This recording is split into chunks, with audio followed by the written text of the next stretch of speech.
Vamos a dar inicio ahora al evento. Bueno, entonces podemos empezar. A las autoridades de la facultad, a los fundadores del SC, a los académicos, funcionarios, estudiantes invitados, bienvenidos, bienvenidas, bienvenidos a este evento especial en la historia del SC. Es el lanzamiento de la edición especial de Bits de Ciencia. Entonces, ¿qué Bits de Ciencia? Es una revista que ha publicado el DSC desde el año 2009. Está en el número 25, si estoy de acuerdo. Sí, tengo razón. 27, perdón. Bueno, y tiene un alcance en toda Latinoamérica, ¿sí? Y en el país acá, por supuesto, también. Y entonces publica algunas como noticias, publica algunos artículos escritos por profesores de nuestro departamento, también otros académicos en Chile o también en otros países sobre efectivamente computación, pero de interés general. Entonces ya veo que tienen copias, ¿no?, de esta edición especial. ¿Por qué es una edición especial de esta revista? Es porque estamos en la celebración de los 50 años del departamento, que fue fundado en 1974, pero empezó el primer día de 75. Entonces, cumplimos con 50 años este año. Y es excelente también reconocer a los fundadores que fueron instrumental en la fundación de nuestro departamento, que ahora es uno de los departamentos más grandes de la facultad. Fundadores, ¿hay acá? Al menos Patricio vi antes. Sí, también. Sí. Entonces, muchas gracias por sus contribuciones a fundar el departamento. Bueno, entonces es una edición especial de la revista porque cuenta un poco de nuestra historia. Yo llegué al departamento en 2013, así que hubo una gran parte de esta historia que no conocí, aprendí mucho y fue muy divertido también ver las fotos de académicos más jóvenes en ese momento y ver un poco todos los logros también del DCC y las frutas que ha dado el departamento. Sí, entonces en ese contexto hemos organizado un evento especial para hoy día. Hemos organizado una conversación con varias personas. Entonces Gabriel va a ser el moderador y vamos a tener una conversación con varias preguntas. José Miguel Piquer es un académico del SC. Jasmine Maldonado, estudiante de magíster acá y ahora directora de una empresa. Y Jorge, también ex académico del SC y fundador de su propia empresa. Entonces, voy a dar ahora la palabra al decano, si quiere dar algunas palabras.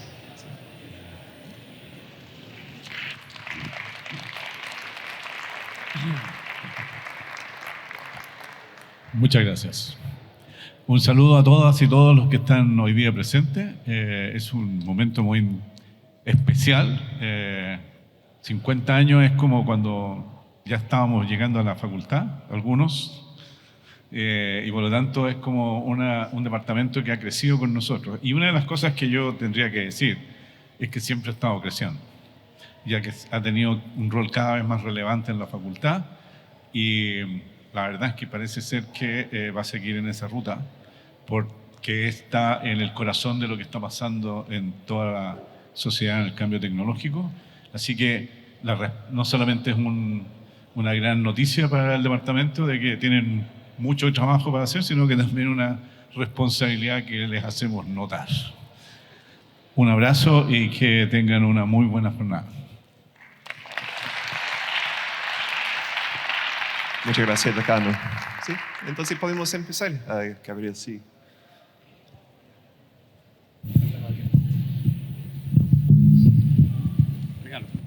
Oh, muchas gracias. ¿Cómo supiste? ¿Qué tal? ¿Cómo están? Un poquito más de desayuno. ¿Cómo están? Bien. Ahora sí. Estoy muy contento de haber recibido esta invitación para acompañarlos en la celebración del aniversario 110.010. Así decía la invitación, ¿cierto? 110.000 días, que está en binario, obvio. Es el 50º aniversario del Departamento de Ciencias de la Computación. Aniversario que queda plasmado en este número especial de la revista Bits. Es bien impresionante ver resumidos 50 años en una revista, porque cuesta resumir. Pero leyendo la revista, viendo todo lo que han conseguido y cómo están actualmente, uno de los pensamientos que se me vino es que este año yo también cumplí 50 años y no estoy tan bien. Es impresionante todo lo que se ha conseguido a partir de un sueño que permitió que un grupo de personas pioneras lograra ver en una época hacia dónde iba el mundo. Y eso es extremadamente complejo. No es fácil aventurar qué es lo que viene y las cosas que nos van a hacer falta para tener las aptitudes y el conocimiento necesario para enfrentar ese futuro que todavía no sabemos cuál va a ser. Tenemos cierta intuición al respecto. De hecho, me contaban recién con algunos de los más jóvenes en aquella época cómo las discusiones iniciales en las que un profesor planteó la idea de tener un departamento de máquinas de la computación fue rechazada de plano por alguien que argumentó que entonces también podrían tener un departamento de máquinas de escribir o máquinas de tejer o máquinas de coser. Y eso generó un retraso también en el comienzo, lo que muestra que incluso desde dentro era difícil proyectar la tremenda importancia que esta disciplina iba a tener, no solo para Chile, sino que para el mundo. Varios de esos hitos están descritos en la revista. Parte de esa historia aparece, de hecho, el memo institucional donde se crea el departamento. Aparecen fotografías muy bonitas de los primeros miembros del departamento mientras se especializaban fuera de Chile, en Michigan, en la Universidad de Waterloo, como parte del departamento. Los primeros graduados, de hecho, nos acompaña acá. El primer titulado de la carrera, al que fueron a buscar a la sala de clase un día cuando ya había entrado a estudiar ingeniería eléctrica, y alguien entra y les dice: oye, hay una carrera nueva, ¿alguien se quiere cambiar? Imagínense haber dado una prueba, haberle avisado a la familia que vas a estudiar ingeniería eléctrica, y un día llegas a la casa y les dice: familia, me cambié de carrera a estudiar computación. Y que te digan: ¿qué es eso? Y no entender muy bien qué diablos ibas a hacer en el futuro. Una historia fantástica que tiene que ver también de nuevo con cómo lentamente esta disciplina comienza a hacerse popular y comenzamos a entender el impacto que iba a tener. Debo decir que parte de esa historia también me toca porque mi padre, que es técnico electrónico, tempranamente también se enamoró de la computación. Y yo siempre le cuento a mis amigos, en mi casa nunca hubo Atari, yo tuve un Apple IIe, que era una máquina impresionante, para la época de hecho. Un artefacto que hoy es de museo. Y los museos tienen también eso de poder resumir la historia, de poder pasear y sentir el vértigo de los primeros días.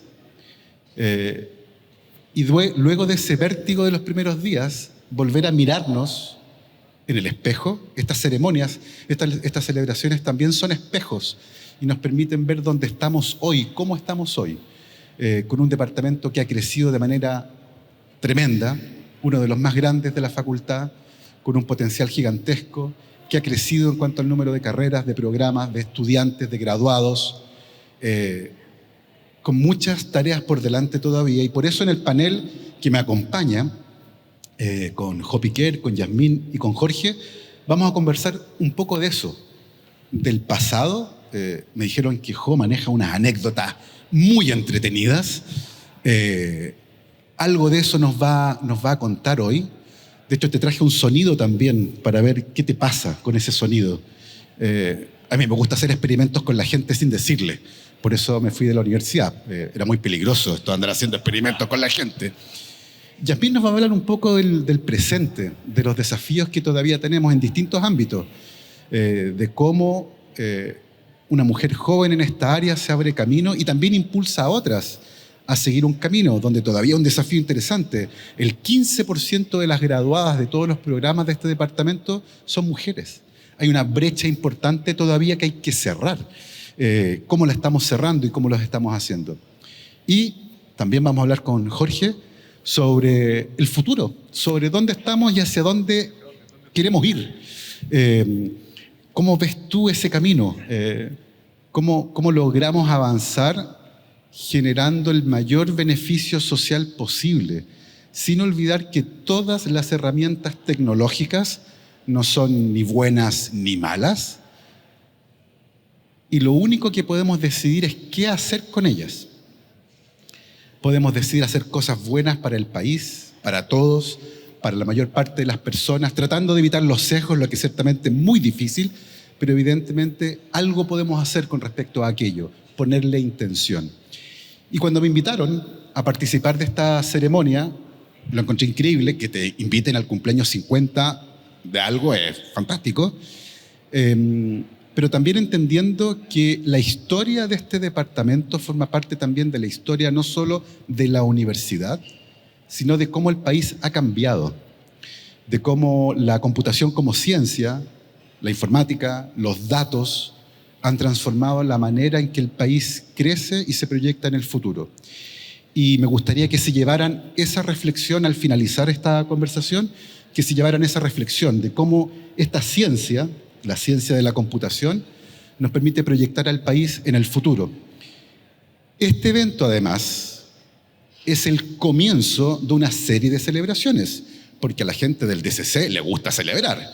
Entonces, ni van a hacer una pura celebración así, una sola ceremonia. Hay mucha celebración.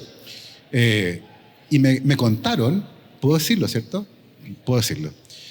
Me contaron que en octubre va a haber también un evento muy, muy interesante que tiene que ver también con museos el 10 de octubre. 10 de octubre ya hay fecha, así que pueden revisar sus agendas, despéjenlas si están ocupadas, porque ese día también, siguiendo con este proceso de celebrar, y después del 18, me parece muy bien, pues nos va a faltar ahí una celebración para ir bajando de a poco, continuamos con esta celebración.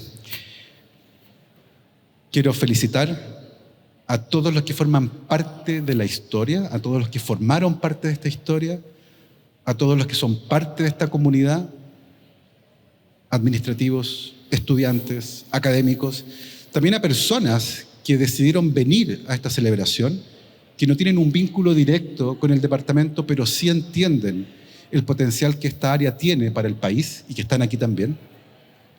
Agradecer, por cierto, también eso, que la invitación haya sido abierta a cualquier persona. De hecho, en este espacio muy bonito, todas las sillas dispuestas están llenas y hay personas de pie al fondo. O sea, existe un interés gigantesco por también formar parte de este evento que en el futuro va a ser parte de la historia. Aquella vez cuando celebramos los 50 años del Departamento de Ciencias de la Computación. Así que por eso les quiero pedir a todos un gran aplauso por estos 50 años de historia.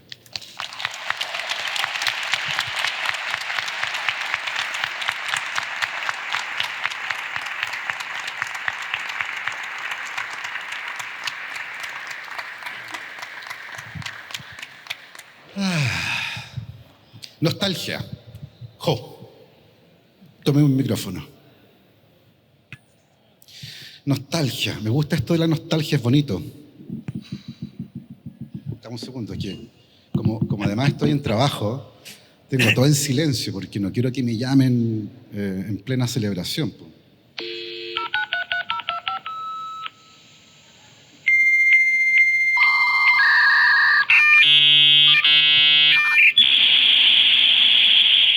¿Qué te pasa a ti con ese sonido, Jo?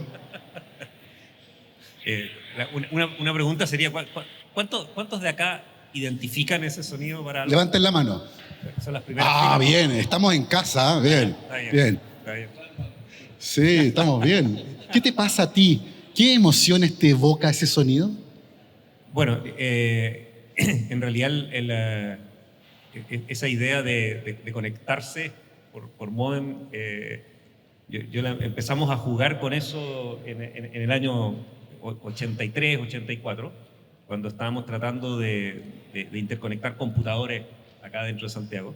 Y de hecho en esa época nos sonaba así, las velocidades de los modems eran tan bajas que sonaban puros pitos, los 300 bps por ahí, o sea, 300 caracteres por segundo, 300 bytes por segundo, no hacían tanto ruido, era más bien pitos.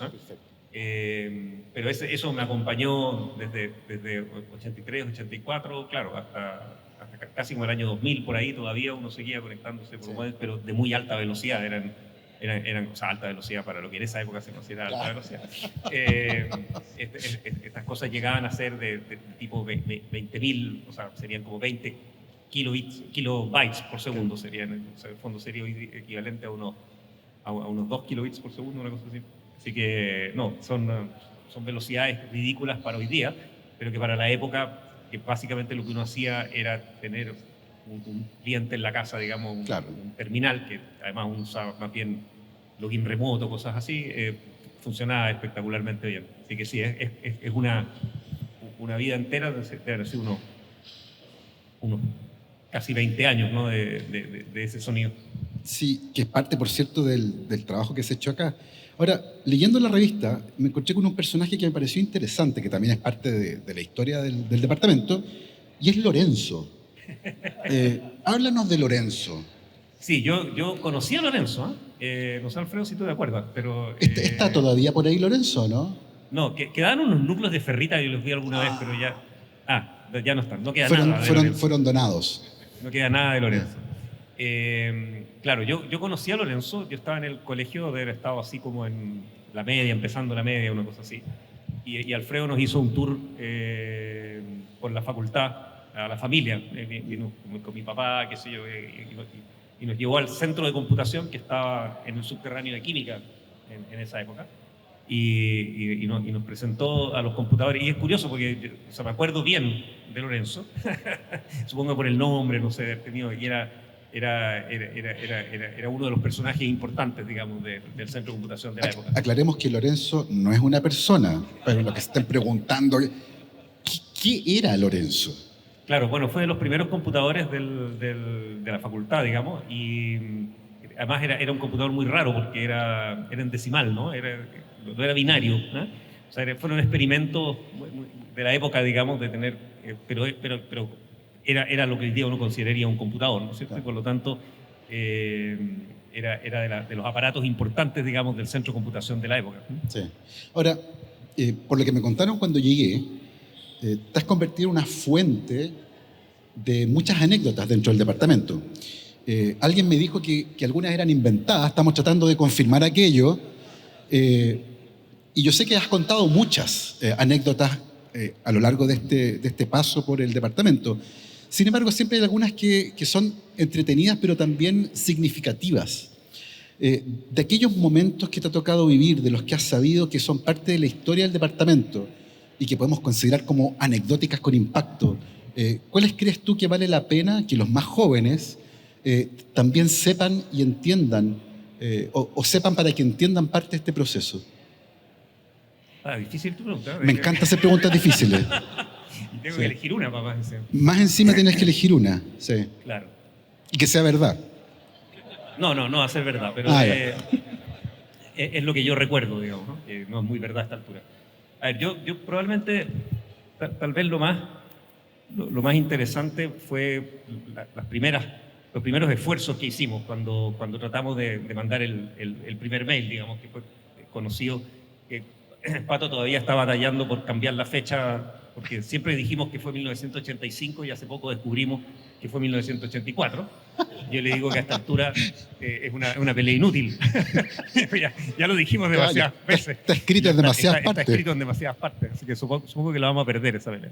Bueno, pero esa historia creo que fue interesante, una larga historia, pero voy a tratar de resumir las cosas más relevantes, porque fue totalmente llevada por nosotros, sin apoyo, digamos, institucionales, oficiales, además en dictadura, entonces pasaban cosas muy extrañas.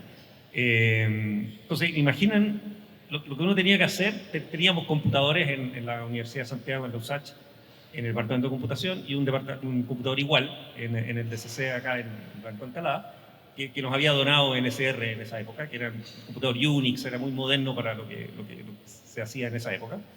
Y entonces descubrimos que estos computadores podían conectarse entre ellos usando el teléfono, usando esos ruidos que mostraste, y podíamos mandarnos mail, ¿ah? Y era algo que, yo me acuerdo si Pato ya habías vuelto de Canadá en alguna del máster y qué sé yo, y en las idas y vueltas. No, yo he vuelto al doctorado, Santuré, por lo tanto, entonces venía con esta idea de que había visto estas cosas funcionando allá y que la gente podía mandar mail y que eso. Entonces decidimos probarlo. Y para eso necesitábamos unos modems, que también nos conseguimos unos modems que funcionaban con las líneas telefónicas locales y qué sé yo. Eran entonces unas cajitas más o menos grandotas, un ladrillo, digamos, que uno tenía que llevar lleno de cables para todas partes y qué sé yo. Entonces conseguimos los dos modems, el de la Chile y el de la USACH, y entonces yo fui a la USACH a instalar el modem nuestro. Bueno, en esa época mi pinta, digamos, efectivamente de haber llamado un poquito la atención, digamos, me gustaba andar con un chaleco artesanal chilote largo así, y yo andaba con un morral así de esos hippies de la época. Y adentro del morral entonces metí el módem, con los cables colgando ahí, qué sé yo, y así me fui a entrar a la USACH, porque tenía que ir a instalar eso al departamento de computación. Bueno, esto en medio de dictadura y ya habían protestas en las calles y qué sé yo, así que en la USACH el guardia se puso muy nervioso conmigo, y además se veían unos cables saliendo de un aparato electrónico, así que casi me mandó detener, así, y yo le decía, no, pero llama al profesor de computación que me está esperando. Así que él tuvo que venir, el profesor de computación tuvo que venir a acompañarme, dar fe de que esto no era peligroso, y él me llevó hasta el departamento y ahí instalamos finalmente así que casi no hubo primer mail, digamos, debido a estos problemas. Y después, cuando ya teníamos... todo esto, la USACH estaba más intervenida que nosotros, y entonces en ese caso el director del departamento no era de confianza de los profes, digamos, era medio interventor, si quiere, y más bien de confianza de la dictadura. Entonces el director no sabía lo que estábamos haciendo y lo hacíamos a espaldas de él, digamos. Y el problema es que había que usar la línea de teléfono del director, porque era el único teléfono directo que había en el departamento. Y estos modems no funcionaban en anexos, ¿no? En los anexos de centrales telefónicas de la época no servían. Entonces tenía que ser una línea directa que era muy escasa. Y entonces le instalaron estas cajitas que redirigían los teléfonos, digamos, hacia el computador. Y entonces cuando el director salía a almorzar, entonces llegaba un profe y conectaba el teléfono del director al computador. Y cuando lo veían volver, tenían que devolvérselo rápido para que no se diera cuenta, porque no tener teléfono fijo era algo terrible. Y en la noche, toda la noche, quedaba conectado al computador. Y eso entonces determinó, y durante muchos años fue así, de que los mails se intercambiaban a la hora de almuerzo y en la noche. Entonces, y nosotros vivíamos basados en eso, entonces mandábamos mails en la mañana, que con suerte los leían en la tarde, y con más suerte aún lo contestaban esa misma tarde. Entonces sabíamos que si escribíamos un mail en la mañana, al día siguiente en la mañana podíamos tener la respuesta. Y eso, por supuesto, era considerado de una velocidad astronómica. Por digamos, supuesto, claro. Básicamente uno lo comparaba con mandar una carta, ¿no? Claro, porque además que esa cosa de llamar por teléfono a alguien cuando le podías mandar un mail. Claro, te mandé un mail. En aquella época era como cool. Bueno, no era raro, era algo tan raro que costaba explicarle a la gente, claro, para qué servía, sí, el mail. Sí. Además, muy luego aparecieron los faxes en esa época. Claro. Entonces la gente pensaba que, bueno, si ya tenían fax y tenían teléfono, ¿para qué querían mail? Claro.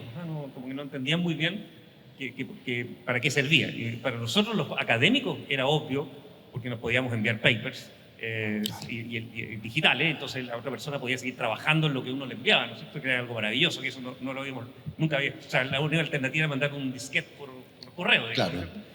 Por lo tanto, nosotros entendíamos, pero la persona normal que no escribe papers junto con otro, la verdad es que no veía mucho la diferencia, sí. Y por muchos años nos sentimos un poco así como predicadores en la Plaza de Armas, ¿no es cierto? Donde tú estás predicando algo que nadie escucha, porque nadie entendía para qué podía servir. Absolutamente. Parte de la historia, ¿cierto?, del primer correo electrónico enviado en Chile. Ahora, con respecto a esta historia hay algo interesante que tiene que ver con esta pinta que tú tenías, ¿cierto? Que era como biólogo marino, Jacques Cousteau, este chaleco artesanal, el morral, hippie, buena onda. Y quiero detenerme ahí porque hay un estereotipo también del computín. Este tipo nerd con lentes parchados, que es pálido porque nunca sale al aire libre, y habla en binario, y Klingon, y qué sé yo, y es un ñoño, y ese estereotipo cambia también. Pero cuando uno se enfrenta al estereotipo y uno mira y dice, yo no me parezco a ese, como que no debería estar ahí. Y te quería preguntar a ti, Yasmín, partiendo por el estereotipo, ¿cómo eso ha ido cambiando con el tiempo? Ahí exactamente. ¿Y cómo ves el presente de este DCC que parte con puros hombres y lentamente comienza a cambiar, a evolucionar, a ver más programas y por supuesto también a incorporar mujeres dentro de las actividades que se realizan? Entre esas mujeres tú. Cuéntanos un poco cómo ves el presente del DCC hoy, 50 años después.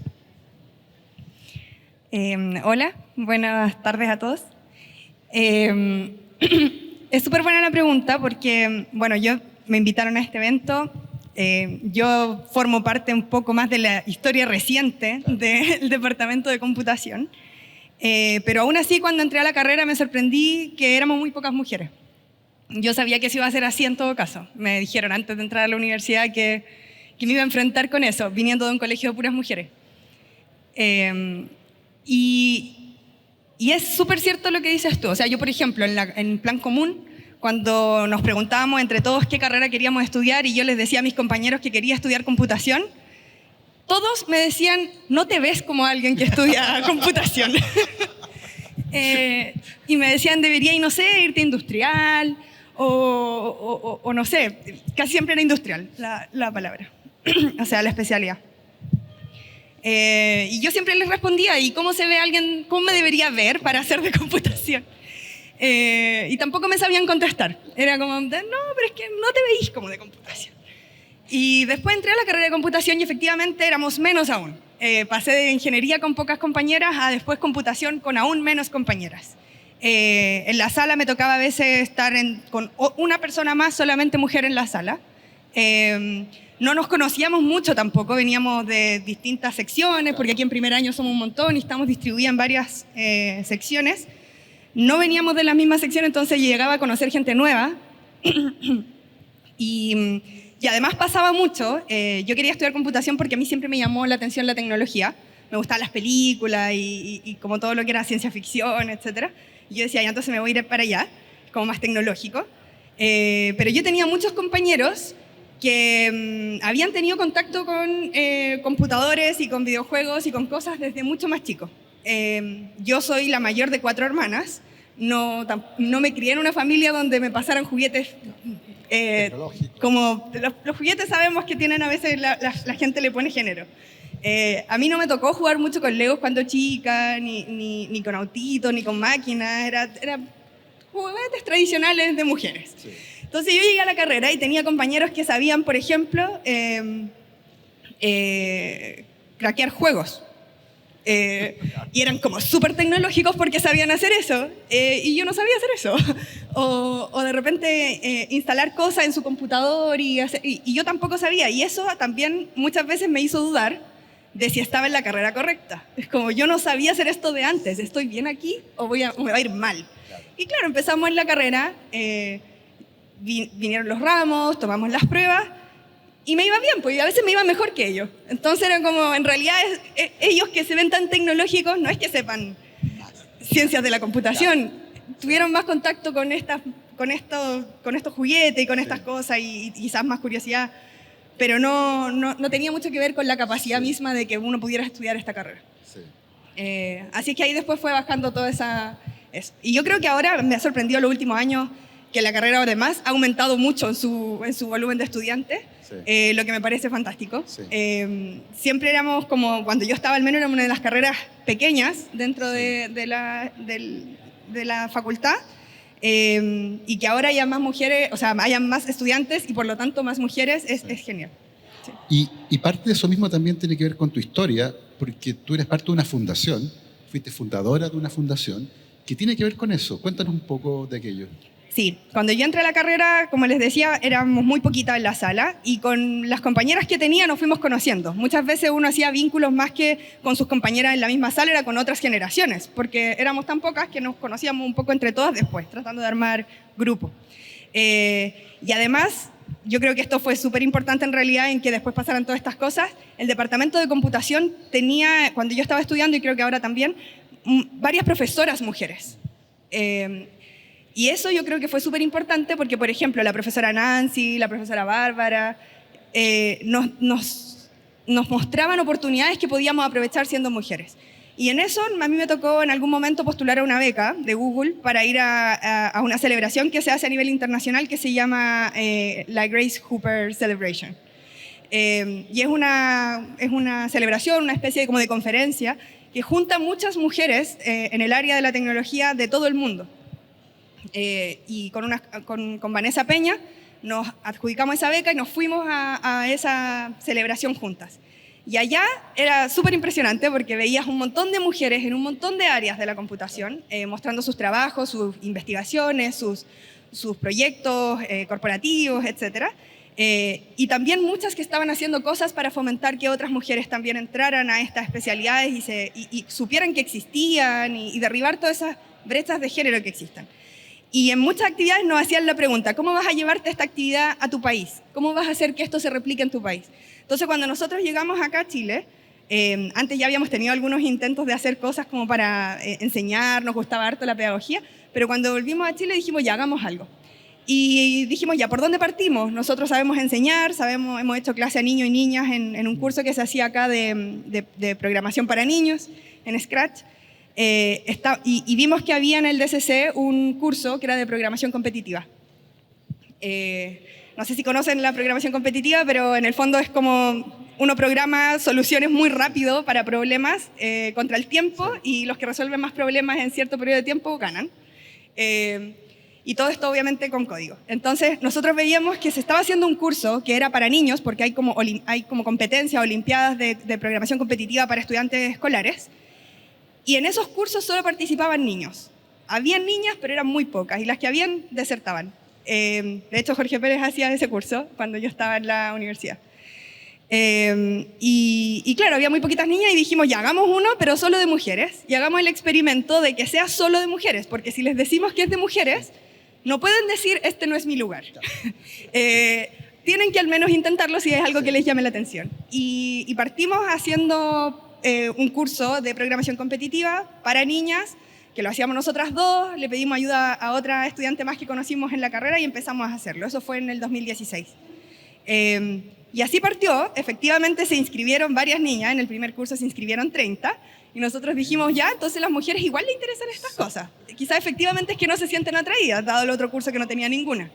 Y empezamos a hacer esto después ya recurrentemente cada semestre, hasta el momento en donde ya vimos que no podíamos, como con todas las niñas que se inscribían, pedimos ayuda a estudiantes de otras universidades para que también ellas se sumaran un poco a la causa. Y ahí fue cuando decidimos crear una fundación sin fines de lucro para poder también tener financiamiento y poder hacer cada vez más proyectos. Y bueno, y la fundación se llama Niñas Pro, de niñas programadoras. Y hoy en día hacemos hartos talleres todavía. Yo ahora no estoy en el directorio, di un paso al costado y ahora lo toman otras chicas, pero la fundación sigue existiendo y haciendo talleres todos los años. No, fantástica historia. Oye, y cuando te miras al espejo ahora, ¿te ves como...?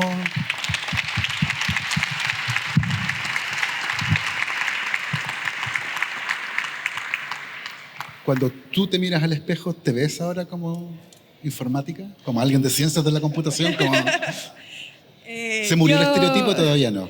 Yo nunca tuve el estereotipo. Yo siempre me vi como alguien de computación. Fantástico. De hecho, me gustaba contárselo así a mis estudiantes y también a mis compañeros cuando conversábamos. Por eso les decía, ¿y cómo se debería ver alguien de computación? Me encanta. Creo que, aunque igual pasaba mucho en la carrera, que también siendo mujer, uno igual como que genera dudas cómo se comportan los demás. Entonces muchas veces pasaba que uno decía como, pero ya, si estoy estudiando ingeniería, estoy estudiando computación, pero al mismo tiempo, no sé, me gusta maquillarme, me gustan hacer otras cosas que como que son de mujer, de niñas, y como que uno empieza a tener como una contradicción, siendo que no debería ser así. O sea, uno debería poder gustarle todas esas cosas y aún así sintiéndose parte de ese espacio. Absolutamente, me encanta.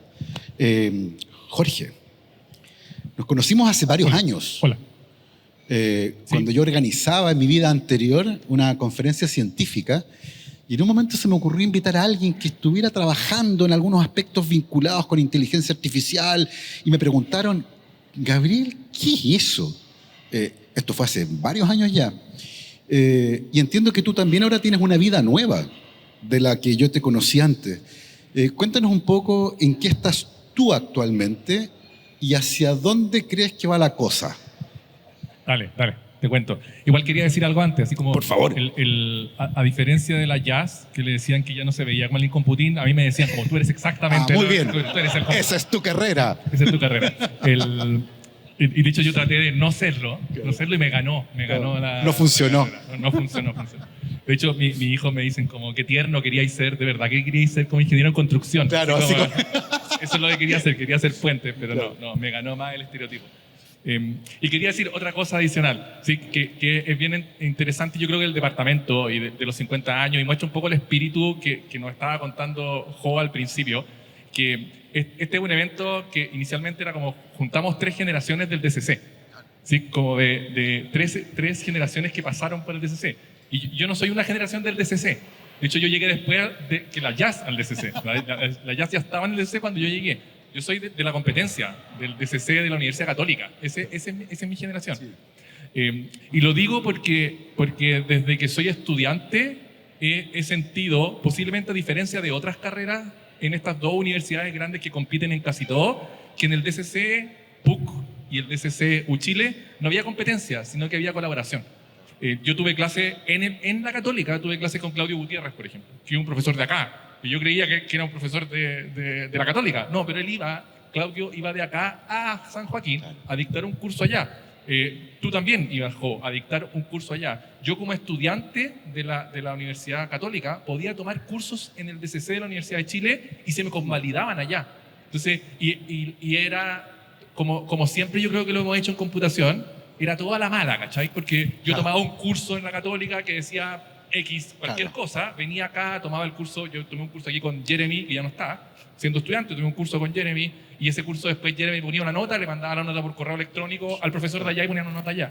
Entonces, parte de lo que es nuestra ciencia es colaboración, 100%, y ha sido así desde el principio, y yo me saco el sombrero por la gente que creó esto al principio y nos ha fomentado eso, así como en todo ámbito de cosas. Así que dicho eso, dentro de esto... la pregunta era como, ¿en qué estoy ahora? Ahora sí, me fui de la Católica, me vine para acá en algún momento. Como que siempre que uno se va, como que igual hay como ciertos como sentimientos así, pucha, te fuiste más encima a la competencia. Traidor. Traidor. Después me fui de acá, posiblemente a la tradición más grande que hice a la industria, así como... Más traidor. Traidor, así como ¿cómo se te ocurre? Hoy día estoy en una empresa que cofundé con ex estudiantes de la Universidad de Chile, con otros socios, y lo que hacemos es tratar de ayudar con tecnología a resolver problemas reales, ¿sí? El problema que resolvemos nosotros es esencialmente el problema del uso de recursos de atención en los centros de salud, y claro, usamos tecnología de punta, usamos tecnología de inteligencia artificial, pero algo que he aprendido, un poco como a golpes, que fuera en la industria es mucho más importante el problema que está resolviendo a la tecnología que está usando, pero la tecnología definitivamente es un habilitante, y posiblemente va a la pregunta que me estabas haciendo tú, que hubo algo, para mí la revolución pasó el 2016, un poquito antes, 2015-2016, cuando entendí que mis herramientas, las que yo tenía hasta ese momento, yo soy originalmente del área más de lógica, que es como lo que se conocería hoy día como inteligencia artificial antigua, lógica y base de datos. Me di cuenta que la tecnología me quedaba corta y que había como una revolución que se estaba creando, simplemente probando nomás. Y ahí como cambié mi investigación a esto nuevo, en ese tiempo se llama Deep Learning, ¿sí? Aprendizaje profundo, y nos dimos cuenta con un par de personas acá que esto iba a ser habilitante para cosas que no se podían hacer en ese momento, pero se iban a poder hacer en el futuro, y yo tomé la decisión en el 2021 de renunciar definitivamente a la universidad e irme a la industria, que es como renunciar al puesto más estable que tú podrías tener, así como profesor de tiempo completo en la Universidad de Chile, y tratar de ir a fundar una empresa que es como lo más inestable que podría ser. Sí. No estoy subalimentado, me ha ido más o menos bien, así que por ese lado no estuvo tan mal. ¿Sí? Oye, Jorge, hay algo súper interesante ahí que tiene que ver con cómo, desde el mundo privado, usando tecnología, se tratan de resolver problemas. Y es una cosa súper interesante porque al final es tecnología puesta al servicio de. Y en el debate público es imposible obviar que hay un interés de parte de las empresas de que esa tecnología se comercialice. Y al mismo tiempo, la pregunta con respecto a quién decide qué problemas solucionamos usando la tecnología, de qué manera. En el caso de la inteligencia artificial, por ejemplo, el miedo más grande es que genere desempleo. En el fondo, que poca gente se haga millonaria y que genere un problema social. Como alguien que está trabajando en aplicar la tecnología para resolver problemas en un país que ha estado a la vanguardia de esa tecnología en la región, Chile es probablemente el líder en la región en esta área. ¿Cómo ves esa discusión en particular y cómo desde el mundo privado se asume el uso de la tecnología para resolver los problemas que las personas ven y que eventualmente la tecnología podría resolver?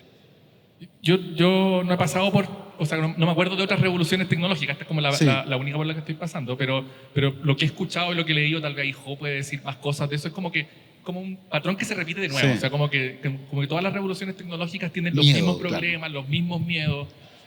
Alguien de inteligencia artificial que ha estado tratando de resolverse varias veces ha dicho que, o sea, generalmente es como que el error más grave que cometen los científicos de inteligencia artificial en todas las generaciones es que creen que resolvieron el problema.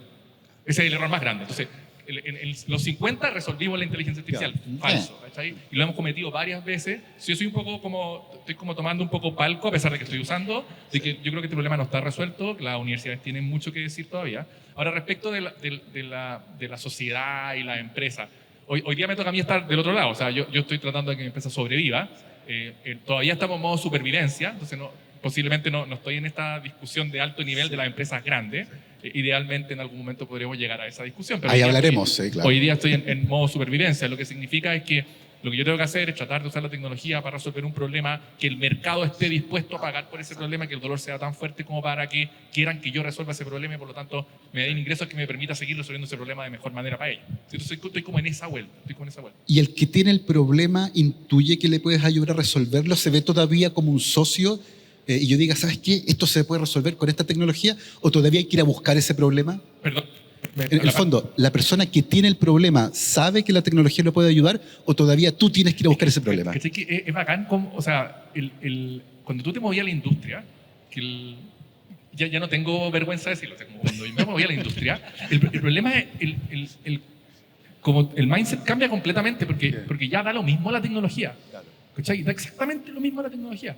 Es el problema lo único importante. Y independiente de que la persona que está al otro lado tiene ideas de cómo usar la tecnología para esto, realmente lo que importa es el problema que tiene. ¿Cachai? Y tú al otro lado, yo venía de la universidad, tengo un montón de herramientas, pero yo no tengo ese problema. Y lo que yo tengo que hacer, tratar de hacer es como resolver ese problema. Ahora, si yo, no sé, por ejemplo, un mercado importante nuestro que nos gusta harto a nosotros en Cero, que es como se llama mi empresa, es el mercado público chileno. O sea, hoy día nosotros atendemos a hartos hospitales públicos chilenos. O sea, yo voy al Hospital Sotero del Río. El Hospital Sotero del Río le da lo mismo si yo uso inteligencia artificial o un transformer, lo que sea. Tengo este problema de un montón de pacientes que están en lista de espera, no los puedo atender. Además, tengo corrupción interna y un montón de problemas. Está el MinSal mirando de por encima. Resuélvemelo. ¿Sí? Si lo queréis resolver a mano, bien. ¿Sí? Pero es como, posiblemente estamos en ese punto nosotros resolviendo ese problema. No estamos tan a alto nivel del problema ético, del problema como de leyes y eso. ¿Sí? Me parece fantástico. Hemos tenido un barrido, ¿cierto?, por 3 visiones distintas y me gustaría cerrar el evento pidiéndoles de nuevo, en un desafío que a mí me encanta, en 30 segundos, una reflexión sobre lo que hablaron ustedes o las ideas de los otros panelistas, pero en el fondo algo empaquetadito, bonito, en 30 segundos que nos podamos llevar antes de ir a tomar café. Y hay unos computadores para que programen si tienen necesidad también allá atrás. Si alguien está con síndrome de abstinencia, están puestos allá atrás. No miren para atrás porque es broma, están mirando si es verdad o no. Están con tiritones ya. El mismo orden en el que hablaron. Jo, por favor, un cierre. Sí, bueno, voy a aprovechar, Yasmín, yo creo que nunca te lo dije. Cuando tú fuiste alumna mía, tú me cambiaste el paradigma mental. Sí, A mí sí me lo dijiste. A ti te conté. acuerdo, Sí, yo se lo que tú me contaba a harta contaste. gente, pero nunca Me la contaste. Yasmín porque me da un poco de vergüenza. Yo me di cuenta contigo que yo tenía ese sesgo absurdo, atávico de la facultad, digamos, de pensar que si tengo una niña arreglada, bonita en mi sala, no va a ser mi mejor alumno. Y cuando empecé, y me di cuenta porque empezaste a ser mi mejor alumna desde la primera prueba, en un ramo que es de software de sistema, donde por tradición nunca el mejor alumno había sido una mujer. O sea, es como un curso con sesgo de género, que de hecho era algo que me tenía preocupado. Y siempre en ese curso a las mujeres tendía a irles peor que a los hombres. Y de repente, desde el comienzo, así, apareciste que eras tú la mejor alumna de ese curso. Y me di cuenta, por una parte, la sorpresa, que no era lógica, ¿no sé? Porque tenía que sorprenderme yo que a mí fuera mi mejor alumna.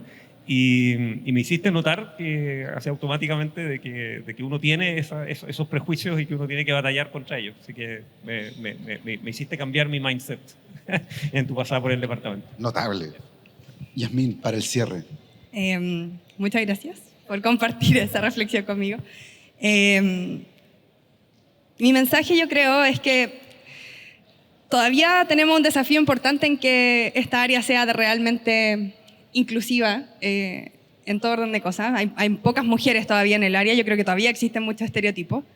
Y quería compartir con ustedes que es súper importante de repente acciones pequeñas. Yo me he dado cuenta que a lo largo de mi carrera, cosas muy chiquititas, como que una profesora me hizo un comentario, alguien me invitó a participar en algo, etc., eran cosas que a mí me ayudaban a sentirme parte de este espacio. Y era un poco lo que nosotros también tratábamos de replicar con las niñas que participan en nuestros cursos. Cuidar mucho cómo se dicen las cosas y de repente no subestimar el impacto que puede tener un comentario positivo, una invitación. Yo creo que esas cosas impactan mucho en que estas cosas se vayan haciendo cada vez más equitativas. Muchas de las niñas que pasaron, por ejemplo, por el curso de Niñas Pro y los distintos talleres, hoy en día son estudiantes del DCC. Y antes de eso, ellas mismas nos lo han dicho, no tenían pensado siquiera estudiar una carrera relacionada con esto. Pero dándole el espacio para que prueben, para que vean y después tomen una decisión informada respecto a si esto les gusta o no les gusta, más allá de lo que sea que hayan escuchado en el pasado, es súper importante. Entonces, las invitaciones, abrir espacios y de repente no guardarse los comentarios es súper bueno para que esa persona tome eso y lo tome como un impulso para seguir. Sí, absolutamente. Jorge, para el cierre. Sí, solo para que vean, Jazz también fue la mejor alumna en algunos de los cursos sí, teoría de la computación creo que fue como el top 1 ahí. Sí, yo quiero volver como a la reflexión inicial. O sea, hoy día vemos, espero que no se sientan ofendidos, pero un montón de canas, hay un montón de gente más adulta, pero yo creo que el espíritu como de hacker que tenemos en la carrera, independiente que esté maquillado o que sea, como que todos tenemos este espíritu como de hacker en esta carrera que va un poco más allá del computador. O sea, yo me gocé la historia del J tratando de entrar a la USACH, como te estáis hackeando algo, claro. Como nos estamos hackeando consistentemente algunas cosas y ese espíritu yo creo que es re bueno que no lo perdamos. Sí. O sea, estamos creciendo, nos estamos convirtiendo en un departamento como que, no sé, tendrá mucho que cuidar ahora. Ya no somos el DCC que era una familia antes, claro. Ahora tenemos que ser como, no sé, comportarnos más corporativamente, pero yo creo que ese espíritu de hacker no deberíamos perderlo. Sí. Yo lo veo en todas las personas adultas o lo que sea que hayan pasado por un departamento de computación. El espíritu de hacker también te hace cooperar con otros hackers, ¿sí?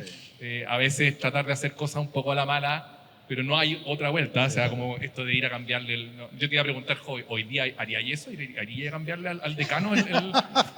Yo espero que me dijera, sí, vos tal vez me andaría un estudiante que lo hiciera, pero que no perdamos eso porque lo tenemos, está en la esencia, y espero que cuando cumpla 100 años el DCC todavía nos contemos y digamos, sí, seguimos siendo hackers, porque necesitamos hackers en esta sociedad hoy día.